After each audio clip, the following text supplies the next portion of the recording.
પડવાથી આરંભી અને પાંચમ સુધી અનુક્રમે પહેલે દી ખાખરાના પત્ર, બીજને દિવસે બીલીપત્ર, ત્રીજને દિવસે દર્ભ ડાભડો, ચોથે દિવસે કમળપત્ર અને પાંચમે દિવસે ઉમરડાના પાંદડા નાખીને ખૂબ ઉકાળેલું દૂધ અથવા તો પાણી એનો ક્વાથ પીવે અને છઠને દિવસે ઉપવાસ કરે. આ 6 દિવસનું અગ્નિકૃષ્ણ વ્રત કહેવાય.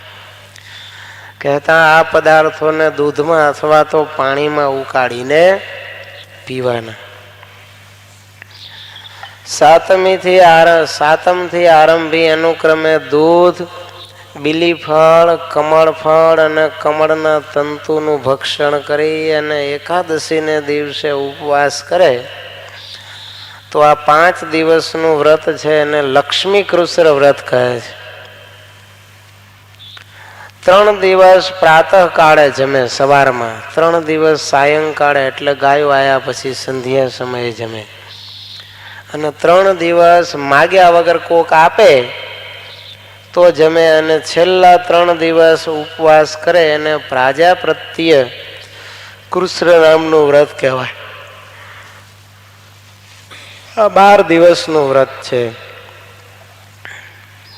અને 12 દિવસ જો લાગટ ઉપવાસ કરે તો એને પારાક કૃષ્ણ નામનું વ્રત કહેવાય. આ બધા વ્રતો મહારાજ કહે છે ભક્તિએ સહિત કર્યા હોય તો જ વ્રતના યથાર્થ ફળ મળે છે. આ કૃષ્ણ વ્રત તો છે સર્વે પાપોને હરનારા છે. માટે મહારાજ કે કાર્તિક માસમાં એટલે આસો સુધી પૂનમથી કાર્તિક સુધી પૂનમમાં આ વ્રતો વિશેષપણે કરવા. એમાં બધા જ વર્ણ અને આશ્રમના ને અધિકારી છે. બ્રાહ્મણ, ક્ષત્રિય, વૈશ્ય, શૂદ્ર, બ્રહ્મચારી, ગૃહસ્થ, વાનપ્રસ્થ અને સંન્યાસી બધા જ આ વ્રત કરી શકે છે. અને એનાથી પાપનું પ્રક્ષય થાય અને અંતઃકરણ નિર્મળ થાય, જ્ઞાનનો ઉદય થાય અને અંતે ભગવાનના ધામને પામે છે. માટે મહારાજ કે આ નિયમમાં કરીને જ પ્રતિદિન ભગવાનનું પૂજન કરવું અને આ વ્રતના અંગ તરીકે મહારાજ કે ખાસ ભગવાનની પૂજા કરવી. પૂજન વિનાના વ્રતની ફળ વિફળતા જાણવી કહેતા ફળ મળે નહીં. વ્રતનિષ્ઠ પુરુષે કહેતા વ્રત કરનારાએ જપ, હોમ પરાયણ થવું, બ્રહ્મચર્યમાં નિષ્ઠા રાખવી, ક્ષમા, સત્ય અને દયા રાખવા, દાન પરાયણ થવું, અહિંસા તત્પર રહેવું. આવી રીતે કરવાથી જ વ્રતનું યથાર્થ ફળ મળે છે. અને વ્રત કરનારાએ અતિ ન જમવું. રાજસ, તામસ અને વ્રત વિરુદ્ધ હોય એવા પદાર્થો ખાવા નહીં. દૂધ આદિ પણ યથેષ્ટ પ્રાપ્ત થયેલા અતિ ન જમવા, પણ શરીરની જરૂરિયાત પ્રમાણે. અને ધર્મ તત્વ જાણનારા બ્રાહ્મણે આપેલા હોય તો જ જમવા, પણ ગમે તેના ત્યાંથી ભિક્ષા માગીને ખાવા નહીં. આવી રીતે મહારાજ કે વ્રત કરતો હોય ને કદાચ કોક બેભાન થઈ જાય આ વ્રતમાં તો એની પાસે રહેલા કોઈ પુરુષ કે સ્ત્રી હોય એને ગાયનું પવિત્ર દૂધ છે એ પાવું, પણ બીજું કાંઈ આપવું નહીં. અને એવી રીતે એને ભાનમાં લાવવું. તો આ ગાયનું દૂધ પાય કદાચ બેભાન થઈ ગયો હોય તો એમાં એના વ્રતનો ભંગ થતો નથી. કેવળ ક્ષુધાથી પીડા પામેલા પુરુષના પ્રાણ રક્ષણ માટે મહારાજ કે દૂધ પાવામાં વાંધો નહીં. હવે પ્રાણ રક્ષણ માટે 8 વસ્તુઓ ખવડાવે ત્યાં સુધી વ્રતનો વિનાશ ન થાય. કયા 8? તો એક તો પાણી પાય, બેભાન થવા આવ્યા હોય એને. શક્કરિયા આદિકના મૂળ આપવામાં આવે એટલે શક્કરિયા આદિ ખવડાવે. ખજૂર આદિક ફળ, ગાયનું દૂધ અથવા તો ઘી. પરિષદ વિપ્રની મનુમતિ એટલે કે 3-4 વિદ્વાન બ્રાહ્મણો બેઠા હોય ને એને પૂછે કે આ માણસ બેભાન થઈ ગયો છે, વ્રત કરે છે, ને એ એમ કે આ ખવડાવો તો એની આજ્ઞાથી ખવડાવે, કે સદગુરુના વચનથી ખવડાવે, અથવા તો એને કંઈક દવા ખવડાવવી પડે.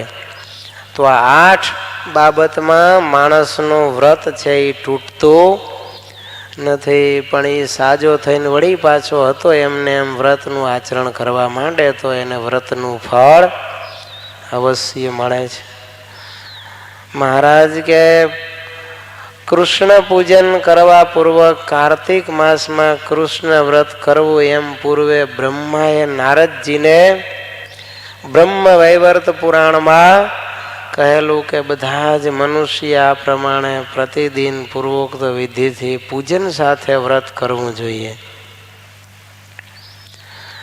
અને જો મહારાજ કે આવા વ્રત કરવા સમર્થ ન હોય તો એને બીજા વ્રતો પણ સુગમ વ્રત કરી શકાય. જેમ કે મંચ એટલે માથે છત્રવાળો જે પલંગ હોય, ખાટલો એટલે છત્રે સહિત જે પલંગ હોય એમાં સૂવું નહીં, કહેતા જમીન ઉપર સૂવું. સર્પાકૃતિ પંડોળા ન ખાવા, મૂળા ન ખાવા, માખીઓએ બનાવેલું જે મધ છે એ 4 મહિના ન ખાવું અથવા તો 1 મહિના ન ખાવું. રીંગણા ન ખાવા, કાળીંગણા ન ખાવા, અને બહુ બીજવાળા જામફળ આદિ ફળોનો પણ ત્યાગ કરવો. આવા વ્રત પણ મહારાજ કે જે કૃષ્ણ વ્રતો ન કરી શકે એને કરવા.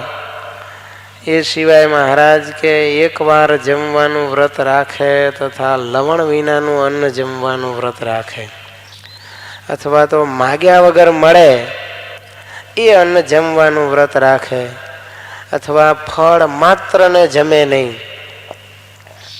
અથવા રાંધ્યા વિનાનું અન્ન જમવાનું વ્રત ધારે, કે કેવળ શાક માત્રનો ત્યાગ અથવા તો રસ માત્રનું ત્યાગ. આપણે ખટરસના વર્તમાન હતા કે ખાટો ખારો તીખો ગળ્યો તુરો એકેય રસ ખાવો નહીં, એવું વ્રત લેવું. તાંબુળ ભક્ષણ કહેતા પાન ન ખાવા ચાતુર્માસ દરમિયાન.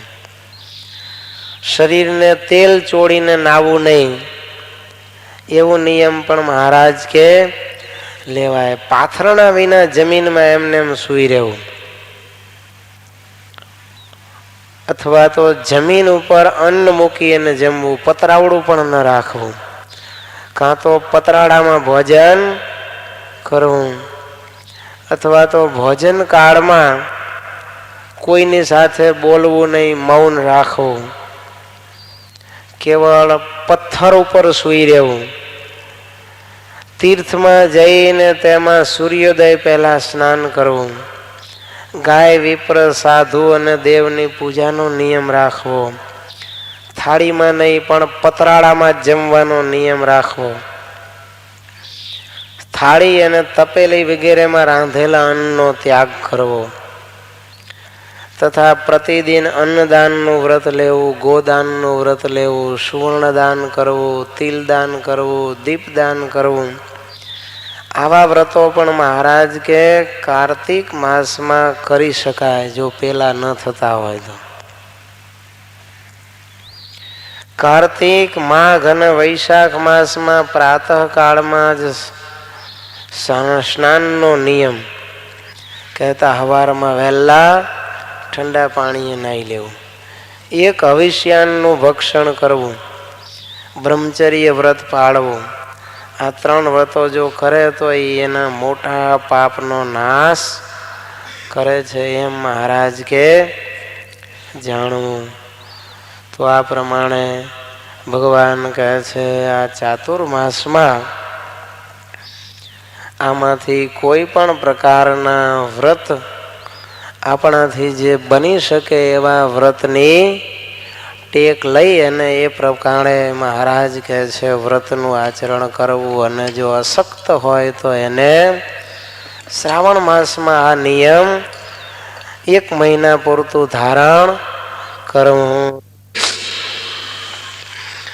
સ્વામિનારાયણ હરે. વિષ્ણુ કથાયા શ્રવણં વાચનં ગુણકીર્તનં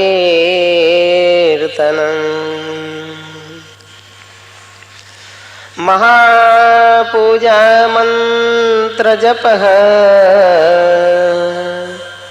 સ્તોત્ર પાઠ પ્રદક્ષિણાઃ.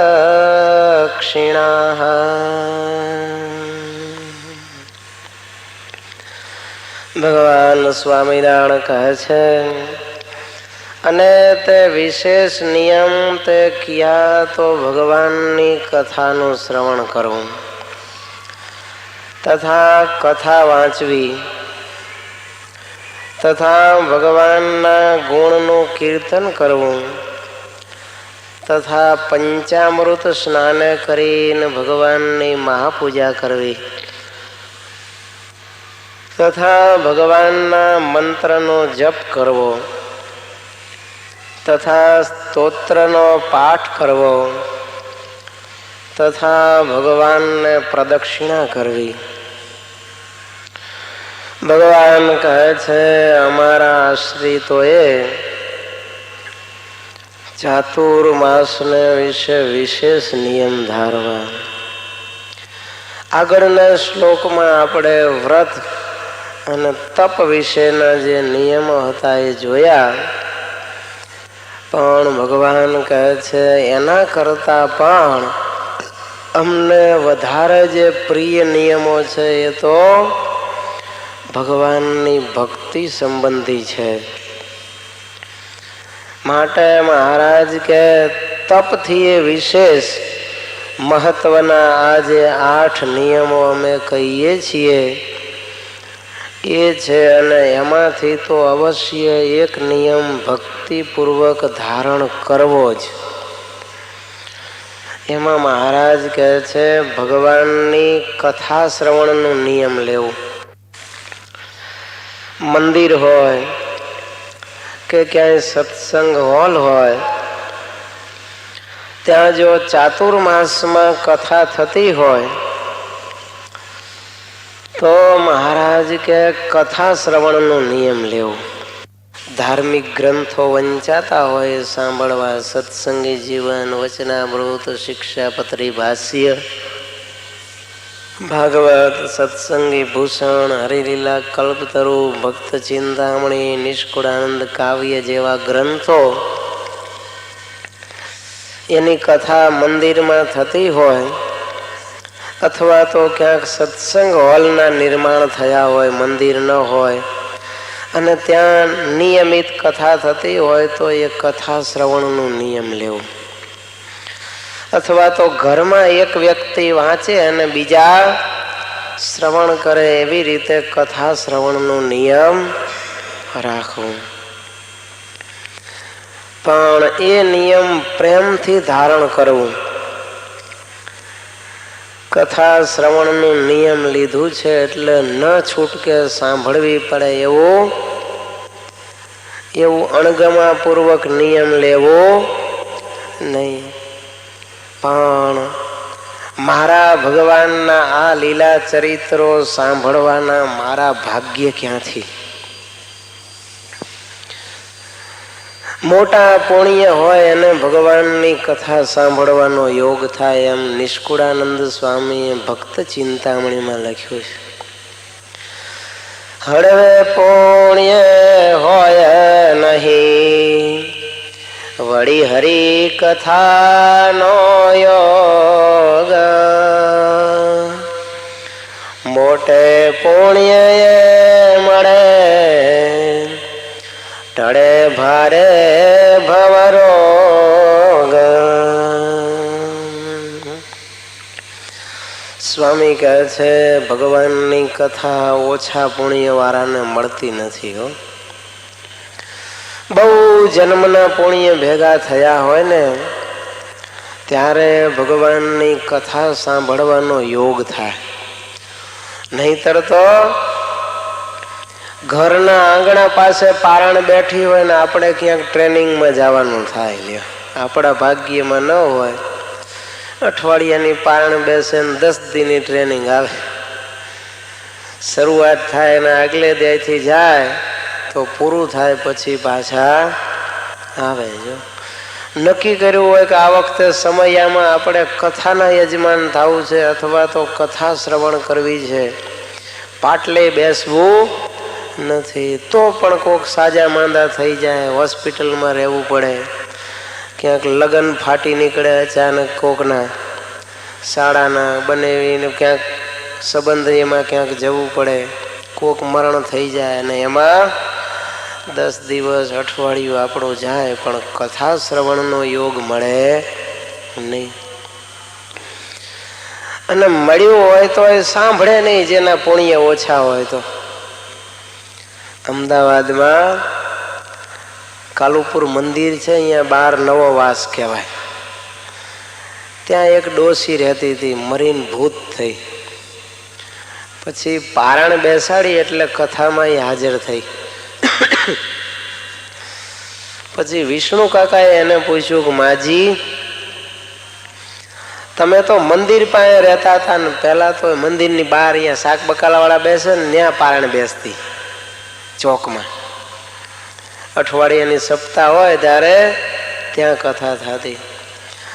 એ કે તમે આ વાંસડામાં બેસીને અત્યારે કથા સાંભળો છો તો તમારા ઘર પાસે તો કેટલી પારાયણ થઈ. એ પારાયણ તમે સાંભળી તો હોય તમારું આ ભૂત પ્રેતમાં કેમ ગમન થયું, આ ભૂત પ્રેતની યોનિમાં કેમ ગતિ થઈ. ત્યારે કાકાને કહે છે, સાંભળ વિષ્ણુ, આ બાજુ પુરાણી પાટલા ઉપર વ્યાસપીઠ ઉપર બેસે ને મંગલાચરણ ખરે એટલે હું શેરી બારે નીકળી જતી અને કથાની પૂર્ણાહુતિ થાય એટલે ઘરમાં પાછી આવતી. ત્યાં સુધી સોસાયટી છોડીને બીજા વિસ્તારમાં હું ભાગી જતી. મારે કથાને આડવેર હતો.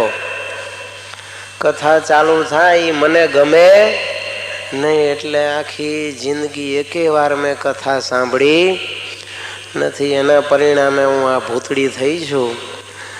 ત્યારે કાકા કે હવે આ વાહડામાં બેહીને સાની માની સાંભળજે, નહીતર હજી તારું કલ્યાણ થશે નહીં. ત્યારે ડોસી કહે છે, હવે તો ક્યાં જઈશ, નહીં સાંભળું તો. એમ આખી જિંદગી ડોસીએ કેટલીય પારણેના ઘર પાસે થઈ પણ પુણ્ય નહોતા ને, કથા એકેય સાંભળી નહીં. અને જ્યારે ભૂતડી થઈ ત્યારે વાંસમાં બેસીને પારાયણ સાંભળી પછી એની ગતિ થઈ. એટલે ભગવાન કહે છે કે ભળવા પુણ્ય વાળાને તો આ કથાનો યોગ મળે જ નહીં.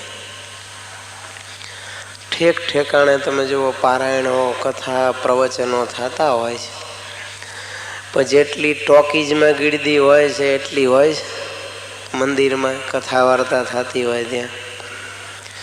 કલ્યાણ તો કથામાં છે, ટોકીજમાં નથી. અને કથામાં બેહે બધું મફત મળે, ચા પાણી નાસ્તો જમવાનું અને બેસવાનું. અને ટોકીજમાં તો ટિકિટ લેવામાં જો હાઉસફુલ હોય તો પોલીસના દંડા ખાવાના, છતાંય ટિકિટ ન મળે તો બ્લેકમાં 25 રૂપિયાની ટિકિટના 100 રૂપિયા આપીને ટિકિટ લે અને ઉપરથી માર ખાય અને છેલ્લે જમપુરીના ફળ લ્યો. તો પણ માણસના પુણ્ય ઓછા પડે છે ને એટલે મફતમાં એક કથા સાંભળતા નથી અને પૈસા ખર્ચીને જમપુરી લે છે. કથાથી જમપુરીમાંથી મુક્તિ મળે અને પિક્ચરથી જમપુરી મળે તો રૂપિયા ખર્ચીને જમપુરીના દુઃખ લે. એવો આ જીવ છે પણ મફતમાં મુક્તિ મેળવતો નથી. ગુણાતીતાનંદ સ્વામી કહેતા કે તમે આ બધાએ કથા સાંભળવા બેઠા છો તે મનમાં ક્યારેય એમ ન માનવું કે આ મફતના મોદિયા ફાડી છે, બેઠા બેઠા ટાઈમ બગાડીએ છીએ.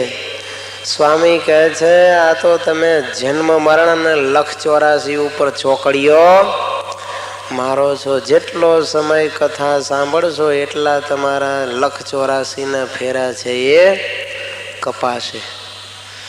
કંઈ નહીં તો એ કથા આપણામાં ન બેહે તો કંઈ નહીં, આપણે કથામાં બેસશું ને તોય એટલી ઘડી શાંતિ થશે. માણસને ઘરે ઉપાધિ હોય તો આવીને બેઠો હોય કથામાં, એટલી ઘડી તો કોઈ ગાળો ન દે અને હેરાન ન કરે, શાંતિ થાય કે નહીં? ભગવાનના શબ્દો કાનમાં પડે, કોઈ એવીની કુટેવ છૂટી જાય જેના લીધે આ તકલીફ હોય તો આખી જિંદગીની શાંતિ થઈ જાય. જો એકાદ વાક્ય વક્તાનું સારું અસર કરી જાય ને માણસ સુધરી જાય તો જીવન સુધરી જાય અને મરણ પણ સુધરી જાય, મોક્ષને મેળવી લે. એટલે કહે છે કથા શ્રવણનું નિયમ ખાસ રાખવું, પણ પ્રીતિપૂર્વક કથા શ્રવણ કરવી જોઈએ. જેમ કોઈ યુવતીના લગ્ન થયા હોય અને અઠવાડિયું જ રહીને તરત એનો ધણી વિદેશ જતો રહે, પછી વર્ષે દાડે એનો કાગળ આવે 3-4 પાનાનો લાંબો લખેલો. એ કાગળ આ બાઈ અભણ હોય અને કોક વાંચીને સંભળાવે ત્યારે કેવા ભાવથી સાંભળે, કયો કાન ક્યાં હોય એના? એક એક શબ્દ પેલાના મોઢામાંથી નીકળે છે ને ત્યાં એના કાન હોય. એક શબ્દ જવા ન દે, કોઈ અવાજ કરતો હોય તો બંધ થાવ, ઘડી સાંભળવા દો શાંતિથી. એમ કે એક વખત કાગળ વંચાઈ જાય ને પછી એમ કે બીજી વાર વાંચો ને. બીજી વાર વાંચે ત્યારે કે ત્રીજી વાર વાંચો. જેટલી વાર કોક વાંચીને સંભળાવે એવો હોય ને એટલી વાર સાંભળે. જુઓ, પણ એને કંટાળો આવે? ઉલટાનો જેમ જેમ સાંભળતી જાય એમ એમ આનંદ આવતો જાય. પણ એમ ન થાય કે હવે આ કાગળ તો એકવાર સાંભળ્યો, નથી સાંભળવો. આખો કાગળ સાંભળીને પાકો કરી લે. વિચાર કરો. કારણ અભણ છે, પોતે તો વાંચવા સમર્થ નથી, એટલે કોક સંભળાવે તો જ સાંભળાશે.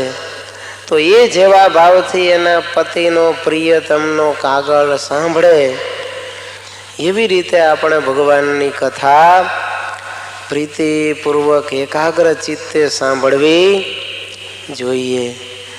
પણ મસ્તી કરતા કરતા આડી ગલીએ આદર રાખ્યા વગર કથા શ્રવણ કરાય નહીં.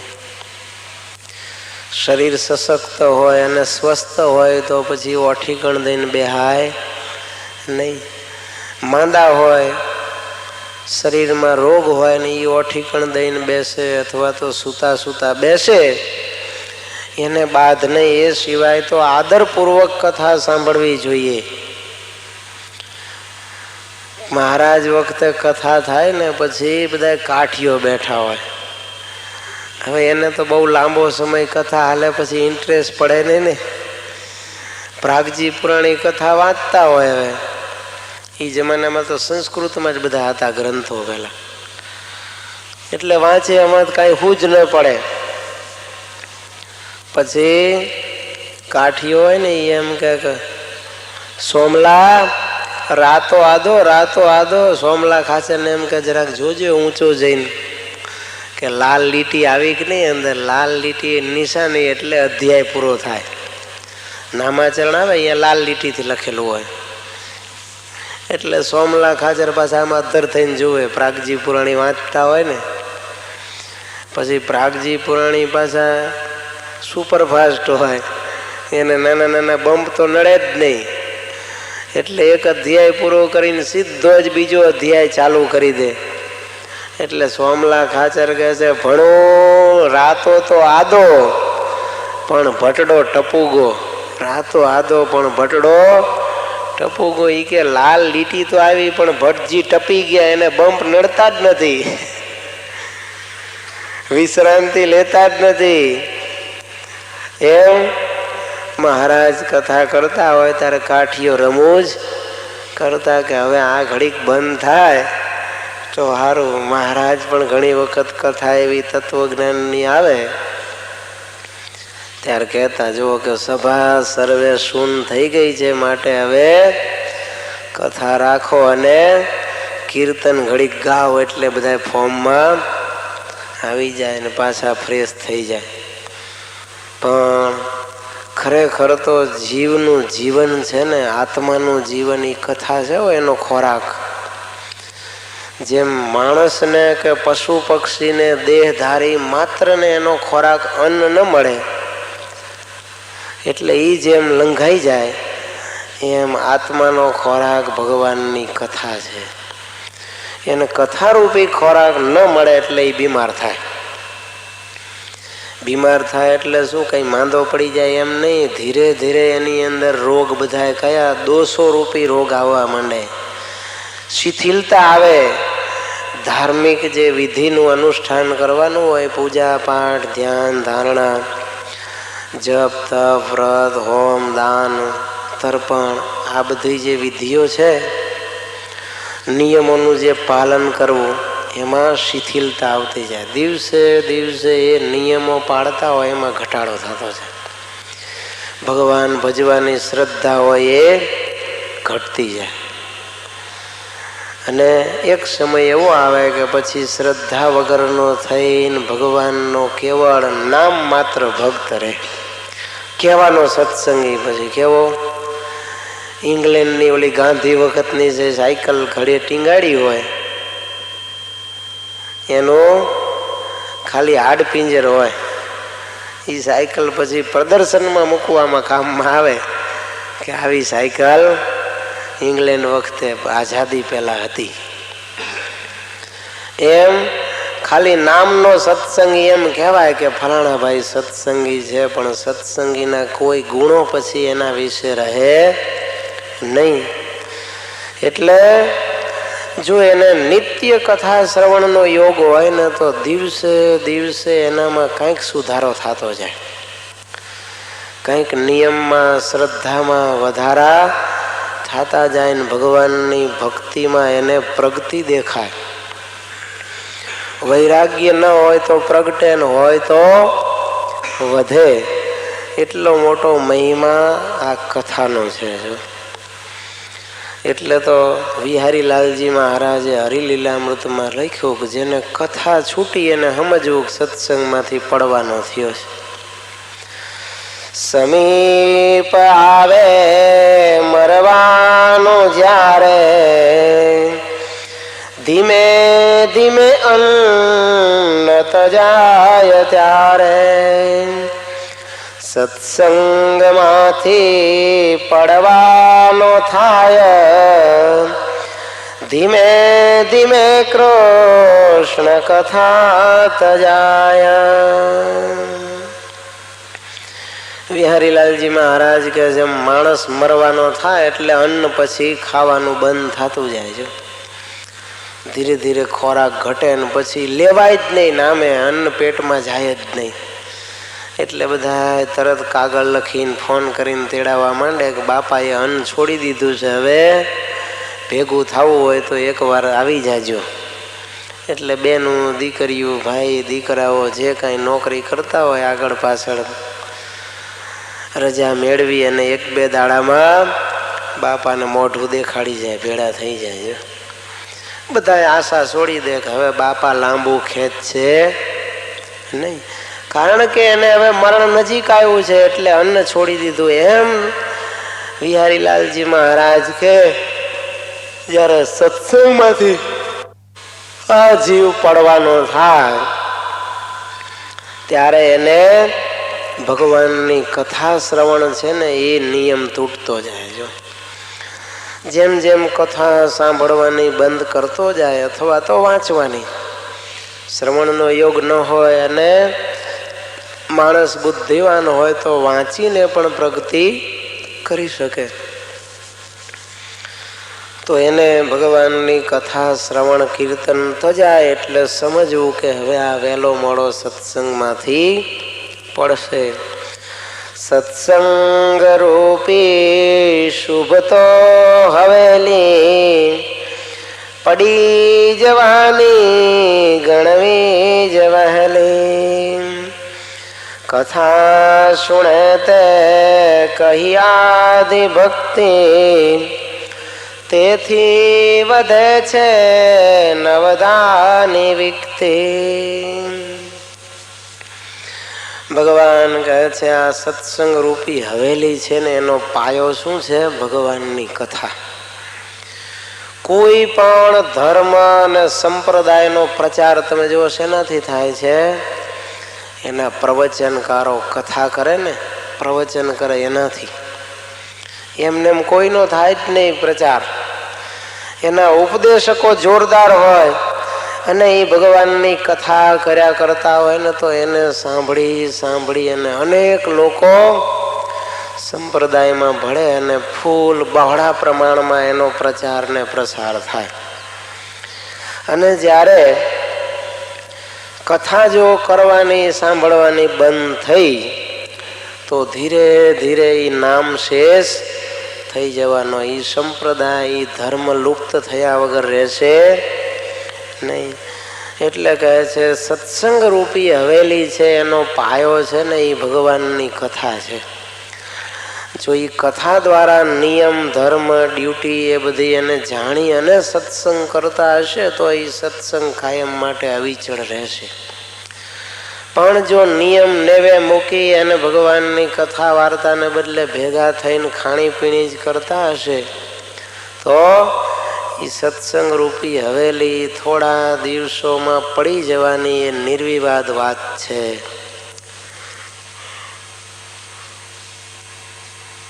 મહારાજ કહે છે હે ભક્તો, કથા શ્રવણ છે ને એ શ્રવણ ભક્તિ છે, એ આદિ ભક્તિ એટલે પ્રથમ ભક્તિ છે. પહેલામાં પહેલી ભક્તિ કોઈ હોય તો એ શ્રવણ ભક્તિ છે. એટલે તો ભગવાન વ્યાસજીએ પણ નવધા ભક્તિનું વર્ણન જ્યારે કર્યું, હિરણ્યકશિપુએ પ્રહલાદને પૂછ્યું કે બેટા શું શીખ્યો? ત્યારે પ્રહલાદજીએ નવધા ભક્તિની વાત કરી. એમાં પણ પહેલા શ્રવણ ભક્તિની યાદ કરી. શ્રવણમ કીર્તનમ વિષ્ણુ સ્મરણમ પાદ સેવનમ અર્ચનમ વંદનમ દાસ્યમ સખ્યમ આત્મનિવેદનમ. કહેતા ભગવાનની કથાનું શ્રવણ કરવું એ પહેલામાં પહેલી ભક્તિ છે અને એ જરૂરી ભક્તિ છે. શ્રવણ ભક્તિ જે કરે ને એને બીજી બધી ભક્તિ ઉદય થાય. જે શ્રવણ ભક્તિ નથી કરતા ને ડાયરેક્ટ બીજી ભક્તિ કરે છે ને તો એ કરતા હોય એમાં પણ ભલેવાર હોય નહીં. કારણ નિયમપૂર્વકની એકેય ભક્તિ ન હોય. બીજી બધી ભક્તિ એને કરવી હશે તો એને કથા શ્રવણ કરીને એ ભક્તિની રીતિ શીખવી પડશે. અને એવી રીતે કથા શ્રવણ કરી અને જો ભક્તિ કરે તો એની એ ભક્તિ સાચી વિધિપૂર્વકની થાય અને એને ભગવાન મળે. એટલે કહે છે પહેલામાં પહેલી કોઈ ભક્તિ હોય તો એ શ્રવણ ભક્તિ છે. એટલે ભગવાને પણ 8 નિયમોમાં પહેલું શ્રવણ ભક્તિનું નિયમ કહ્યું છે. પ્રથમ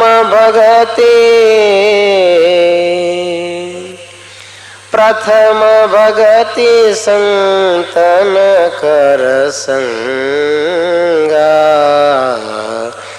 દૂસરી રતિ મમ કથા પ્રસંગા.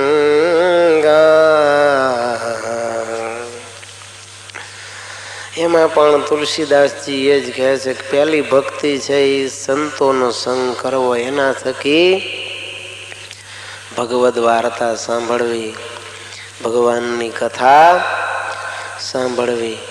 દૂસરી રતિ મમ કથા પ્રસંગા, અને બીજી મારી જે આ કથા છે એની અંદર પ્રેમ, એને એ બીજી ભક્તિ છે. તો આવી રીતે મહારાજ કહે છે પહેલામાં પહેલું અમને પ્રિય નિયમ હોય તો ભગવાનની કથા શ્રવણનો નિયમ લેવો. પણ એ નિયમમાં પાછો ખ્યાલ રાખવો. કેવળ પૂતળાની પેઠે કથા શ્રવણ કરવું નહીં, પણ ખરેખર શ્રોતા બનીને કથા શ્રવણ કરવી જોઈએ. નહીતર પછી અખો કહેતો ને, આંધળો સસરો ને સરંગટ વહુ, એમ કથા સાંભળવા ચાલ્યા સૌ. કૂવો ઊંડો ને ફાટી બોખ, કહ્યું સાંભળું સર્વે ફોખ. કહ્યું કશું ને સમજ્યા કશું, આંખનું કાજળ ગાલે ઘસ્યું. કવિ કહે છે પછી નહીતર આવું થાય કે આંધળો સસરો ને સરંગટ વહુ એમ કથા સાંભળવા ચાલ્યા છું. હવે સસરો આંધળો હોય તો એને લાજ કાઢવાની વહુને જરૂર ખરી? વહુનું મોઢું ન દે, જોઈ જાય સસરા એટલા માટે લાજ કાઢવાની હોય, પણ સસરા આંધળા જ હોય તો એની લાજ કાઢવાની જરૂર પડે નહીં. કૂવો ઊંડો ને ફાટી બોખ.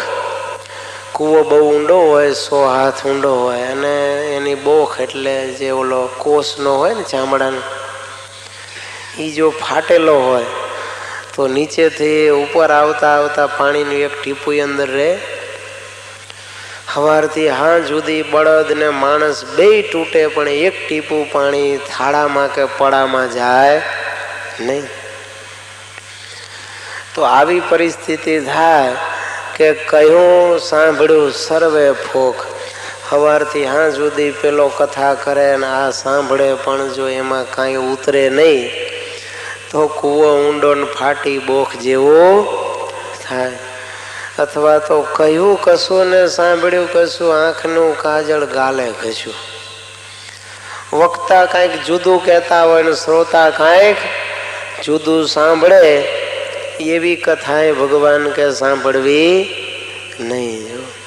નહીતર શું થાય, આંખે લગાડવાનું કાજળ છે એ ગાલે ઘસે તો રૂપને બદલે કુરૂપ પેદા થાય. જો કોક હક પણ કરવા આવવાના હોય ને કન્યાને કીધું હોય કે આંજણ આંજજો, આંખમાં આંજવાને બદલે ગાલ ઉપર લગાડીને મહાકાળીનો વેશ ધારણ કરીને ઊભી રહે તો કોઈ પછી એને પાસ કરે નહીં. સગપણ થવાને બદલે પાકા પાયા હોય તો એ તૂટી જાય. ચાંદલા કરવા આવ્યા હોય તો કે આમાં તો રડતો દાણો છે નહીં, માં મીઠું નાખતા ભૂલી ગઈ.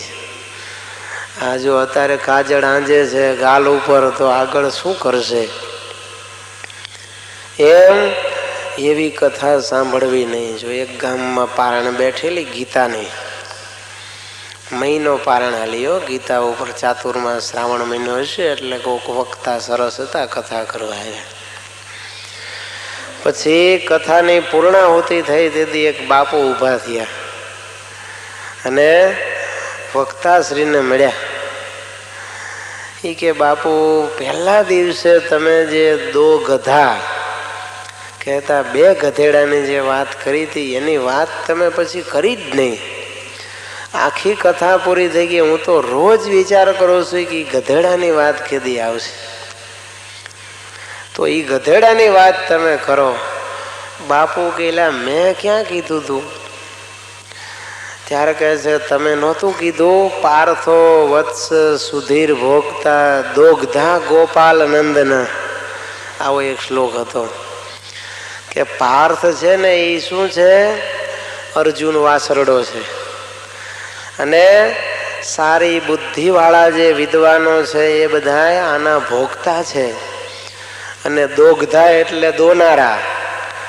આ ગીતા રૂપી અમૃતનું દોહન કરનારા કોણ છે? ગોપાલ નંદન કહેતા ભગવાન શ્રી કૃષ્ણ છે.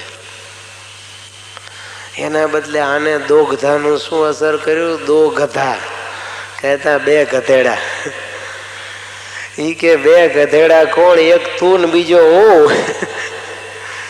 ઈ કે કેમ? તો કે આખો મહિનો કથા કરી અને બાપુ તમને આ કથામાંથી કાંઈ યાદ ન રહ્યું ને 2 ગધેડા જ યાદ રહ્યા. માટે પેલો ગધેડો હું કે મેં તમારી પાસે કથા કરી, અને બીજા ગધેડા તમે કે મેં આટલી કથા કરી તોય તમે એમાંથી કાંઈ સુધર્યા નહીં. એટલે ભગવાન કહે છે આવી કથા સાંભળવી નહીં. દોગ્ધા ગોપાલ નંદન કે ગીતા રૂપી દૂધનું દોહન કરનારા ભગવાન શ્રી કૃષ્ણ છે, અને ગીતા રૂપી અમૃત દૂધનું દોહન ભગવાન કરશે. તો આવી કથા શ્રવણ કરવી નહીં, પણ જે કાંઈ કથાના હાર્દ આવે એને સમજી વિચારી અને હૃદયમાં ઉતારવા. નહીતર પછી પૂતળી જેવું થાય. એક વ્યક્તિ હતો, એ પૂતળીઓ વેચવા માટે આવ્યો. આબેહૂબ આમ પૂતળીઓ ત્રણેય એક સરખી, નકશી રૂપ રંગે, ઓલી ડાઈમાંથી કાઢી હોય ને એવી કોતરેલી કુશળ કારીગરે લાકડાની પૂતળીઓ ત્રણેય. બાદલી બદલાઈ જાય, ત્રણેયમાંથી એકેમ ફેર ન પડે. પણ શેઠે ત્રણેય પૂતળીઓના ભાવ પૂછ્યા. એટલે પેલો કહે છે, આ પૂતળી લેવી હોય તો 10 રૂપિયાની, આ બીજી પૂતળી લેવી હોય તો 10,000ની, અને આ ત્રીજી પૂતળી લેવી હોય તો 10 લાખ રૂપિયાની. પેલો શેઠ કે આ પૂતળીમાં ફેર શું છે? તે 10 રૂપિયા ને 10,000 ને 10 લાખ રૂપિયા, આટલો ફરક? 2 મીંડા સીધા 3 મીંડા ચડી જાય. ત્યારે કહે છે, શેઠ એ પૂતળીની કરામત છે, આની કિંમત આ પ્રમાણે જ છે, તમારે જે સારી લાગે એ લ્યો. એ કે વાત સાચી, પણ આ પૂતળીમાં એવી ખાસિયત શું છે કે આ 10 લાખની ના 10 રૂપિયાની? ત્યારે કહે લાવો રૂપિયાનો સિક્કો એક લાખ્યો. નાનકડો ઓલો પાઈ હોય ને, પૈસો પૂતળીને કાનમાં નાખ્યો. આ બાજુના કાનમાં નાખ્યો, ડાબા કાનમાં તો સીધો ખણીને દઈને જમણા કાનમાંથી બહાર નીકળીને જમીન ઉપર પડ્યો. પછી એના સિક્કો 10,000 વાળી પૂતળીના કાનમાં નાખ્યો. તો પહેલા તો અંદર ગયો, થોડી વાર રહ્યો, ને પછી ખણીને દઈને બહાર નીકળીને જમીન ઉપર પડ્યો. પછી ત્રીજી પૂતળીના કાનમાં એ સિક્કો નાખ્યો, તે પેટમાં ઉતરી ગયો, બહાર નીકળ્યો જ નહીં. પેલો કલાકાર કહે છે, શેઠ સમજ્યા? ત્યારે કે ના. એ કે આમ જોવો, આ પૂતળી એવી છે કે આ બાજુથી નાખે ને આ બાજુ બહાર નીકળી જાય. એ કોઈ વસ્તુનો સંગ્રહ કરી શકતી નથી, સદુપદેશ એને લાગતો નથી. એવો માણસ જે હોય, જે આ કથા સાંભળવા જાય ને, ઘણા નથી કહેતા કે આ કાને સાંભળીને આ કાને કાઢી નાખવાનું, હાલો ને ઘડીક બેસવું, આપણને શું થઈ જવાનું છે? જેમ વોટરપ્રૂફ ઘડિયાળ આવે ને, એમ વોટરપ્રૂફ, આમ કથાપ્રૂફ ઘણા શ્રોતા હોય. ગમે એટલી કથા કરીને વક્તા મરી જાય, પણ શ્રોતાને કાંઈ અસર થાય નહીં. એવા ને એવા રે હોય આવું. ઘણી વખત એકવાર છે ને, એક દાદા વેપારી હતા વાણિયા, રોજ કથા સાંભળવા આવે. એમના બાબાને વક્તાશ્રીએ જોયો, એ 18 વર્ષની ઉંમરનો હશે, દુકાને બેઠેલો. એટલે પછી શેઠને બોલાવ્યા.